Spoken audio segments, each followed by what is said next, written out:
तो गर्मी की भी बहुत बात की जा रही है कि वोट देने में लोगों को दिक्कतें आ रही हैं, लोग घरों से निकल नहीं रहे हैं वोट देने के लिए। लेकिन लोगों को जम्मू कश्मीर की ओर देखना चाहिए, जहां पर ऐतिहासिक संख्या में लोग बाहर निकलकर वोट डालने जाते हैं। आज बारामूला सीट पर यहां वोट डाला जा रहा है और बारामूला सीट के लिए बड़ी संख्या में लोग निकले हैं। यहां तक कि सैयद सलाहुद्दीन को याद कीजिए, जिसकी तरफ से भी एक समय पर बहिष्कार का कॉल दिया जाता था, उसके अपने गांव में लोग इतनी बड़ी संख्या में वोट डालने के लिए निकले हैं कि भारत के लोकतंत्र की एक बड़ी विजय के तौर पर देखा जा रहा है। दोपहर 1 बजे तक 34% से अधिक लोग निकले हैं वहां वोट डालने के लिए।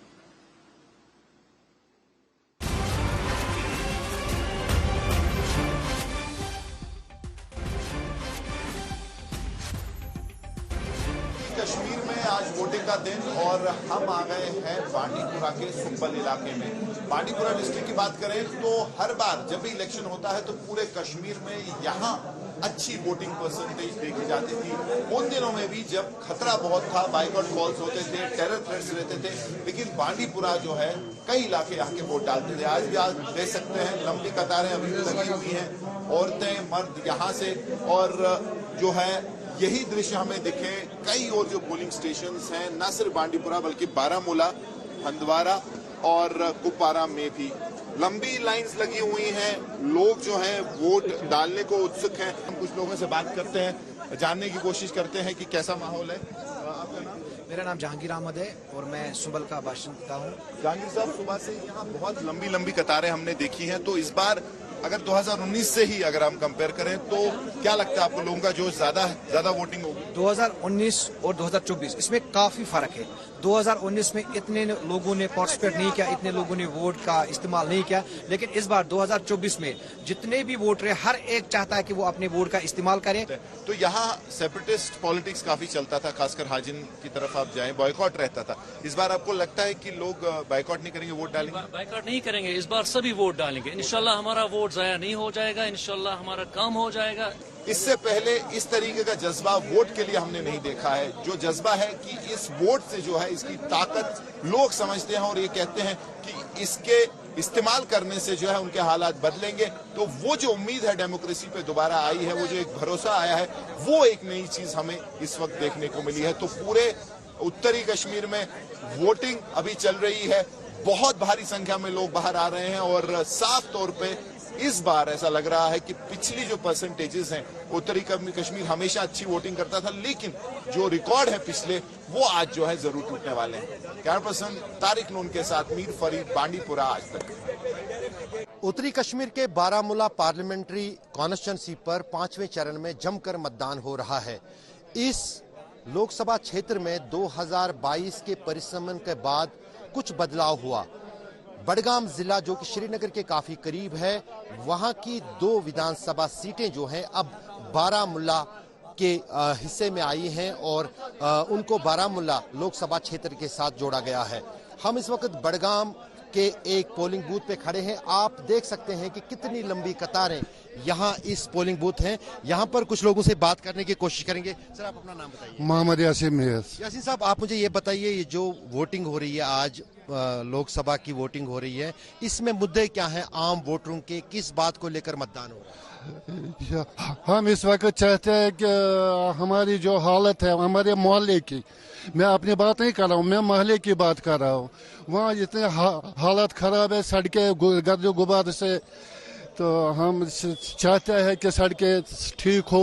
आम मुद्दे जो हैं इन चुनावों में हैं, चाहे सड़क, पानी, बिजली और राशन, वही मुद्दे कहीं न कहीं इस लोकसभा चुनाव में भी, कश्मीर में भी देश के बाकी हिस्सों की तरह देखने को मिल रहे हैं। लेकिन अगर फर्क है वो सिर्फ इतना है कि पिछले कई चुनावों के मुकाबले में आम लोगों में काफी उत्साह है। कई घंटों से न सिर्फ पुरुष यहाँ पर लाइन में खड़े हैं, बल्कि साथ ही साथ अगर हम देखेंगे तो महिलाएं भी बड़ी तादाद में जो हैं मतदान के लिए सुबह से ही अलग अलग मतदानों के बाहर, मत केंद्रों के बाहर जो हैं पहुंच गई हैं, ताकि वो अपने मत अधिकार का इस्तेमाल करें। अशरफ वानी, बडगाम, आज तक। तो हम आपको बारामूला सीट का पूरा हाल बताते हैं। मीर फरीद हमारे साथ इस समय बांदीपुरा से जुड़े हुए हैं और बारामूला की जो रिपोर्ट आप देख रहे थे मीर फरीद की और साथ में अशरफ वानी की, तो हमारे दोनों संवाददाता इस समय हमारे साथ जुड़े हैं। अशरफ, बाकी सीटों पर मायने निकाले जा सकते हैं कि लोग इतनी संख्या में निकल रहे हैं तो आखिर किसके हक में डाल रहे होंगे, लेकिन कश्मीर तो अपने हक में ये वोट डाल रहा है। ये ताकत जो वो महसूस कर रहे हैं, बहिष्कार का कॉल नहीं, लोग निकल रहे हैं, बड़ी संख्या में निकल रहे हैं, ये पूरे देश के लिए एक मिसाल भी कायम होती है यहां से। बिल्कुल श्वेता, दरअसल जैसे फरीद ने कुछ देर पहले आपको कहा कि उत्तरी कश्मीर में पहले भी काफी ज्यादा मतदान होता था बाकी हिस्सों के मुकाबले में, क्योंकि इस लोकसभा क्षेत्र में सीमावर्ती जिले सभी आते हैं, चाहे बांडीपुरा की बात करें, कुपवारा की बात करें, बारामूला की बात करें। वहां पर लोगों का हमेशा से जो है नियंत्रण रेखा से सटे इलाकों में लोगों का काफी पक्ष था, देश के साथ भी और डेमोक्रेसी के साथ भी।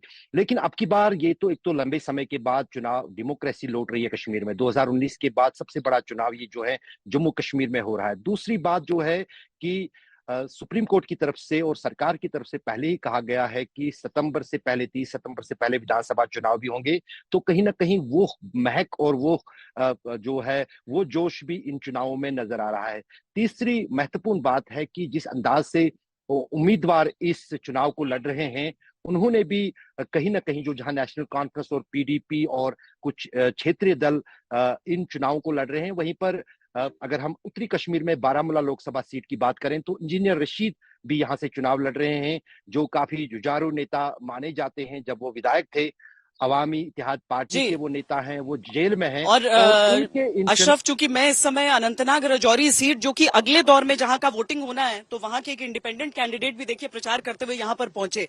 अब सिक्योरिटी तो बहुत, क्योंकि राजौरी में हमने हाल फिलहाल में पूंछ के इलाके में खासकर कुछ चुनौतियां भी देखी हैं, लेकिन लोग इस बार बहुत बढ़ चढ़ कर निकल रहे हैं वोट डालने के लिए। आपको ताकत देता है?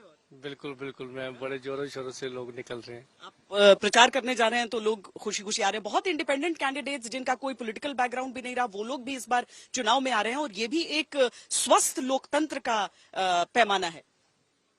बिल्कुल, मेरा नाम रविंदर सिंह, मैं इंडिपेंडेंट कैंडिडेट इस कॉन्स्टिट्यूंसी से।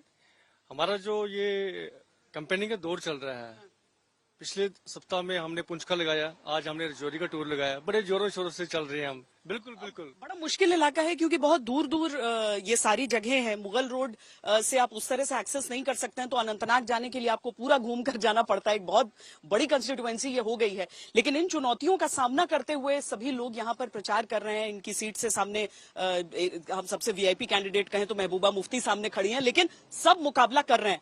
और ये एक बहुत बड़ी बात पूरे लोकतंत्र के लिए हो जाती है, जम्मू कश्मीर के लिए हो जाती है, यहाँ के लोगों के लिए हो जाती है। लेकिन हम आपको जो जम्मू कश्मीर की तस्वीर जब बताते हैं तो 370 को हटाने के पीछे कहा जाता था कि यहां पर पता नहीं क्या हो जाएगा,